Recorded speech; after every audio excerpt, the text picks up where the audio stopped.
નમસ્કાર, આપ જોઈ રહ્યા છો JKS ન્યૂઝ ગુજરાતી. વાત કીધું મોટી ખીલોરી ગામે યુવાનની હત્યા થઈ હતી. આરોપીઓ પિતા પુત્ર નીકળ્યા હતા.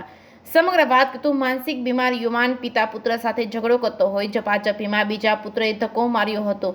પિતાએ માથામાં બેલું મારી ઢીમ ઢાળી દીધું હતું. સમગ્ર વાત કીધું ગોંડલ તાલુકાના મોટી ખીલોરી ગામે યુવાનના કુદરતી મોત કે હત્યાની શંકાસ્પદ ગુથી પોલીસે ગણતરીની જ કલાકોમાં સુલઝાવી લઈને આરોપી પિતા પુત્રની ધરપકડ કરી કાર્યવાહી હાથ ધરી હતી. પ્રાપ્ત વિગતો મુજબ બુધવારના રોજ ગોંડલ તાલુકાના મોટી ખીલોરી ગામે માનસિક બીમારીથી પીડાતા હરેશભાઈ બાબુભાઈ સોરઠિયા નામના યુવાનનું મોત નિપજતા પરિવારના ગણ્યા ગાંઠિયા સભ્યોએ સાથે મળી તેની અંતિમ વિધિ કરી નાખી હતી. પરંતુ યુવાનની હત્યા નિપજાવવામાં આવી હોવાની તાલુકા પોલીસને માહિતી મળતા સુલતાનપુર પોલીસ મથકના PSI રાજદીપસિંહ જાડેજા સહિતનો પોલીસ કાફલો ઘટનાસ્થળે દોડી ગયો હતો અને શકમંદોની અટક કરી પૂછપરછ હાથ ધરી હતી. પોલીસ પૂછપરછમાં મૃતક હરેશના પિતા બાબુભાઈ સોરઠિયાને ભાઈ હસમુખભાઈ પોપટ બની ગયા હતા અને જણાવ્યું હતું કે હરેશ માનસિક બીમારીના કારણે અવારનવાર ઝઘડો કરતો હોય. બુધવારના રોજ ઝઘડો થતા મારામારી થવા પામી હતી. તે દરમિયાન હસમુખે હરેશને ધક્કો મારતા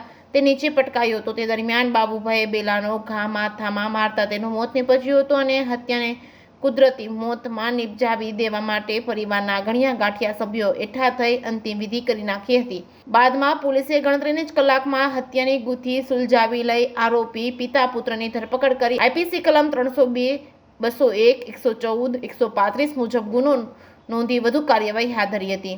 JKS ન્યૂઝ ગુજરાતી સાથે કમલેશ રાવરાણી, સુલતાન.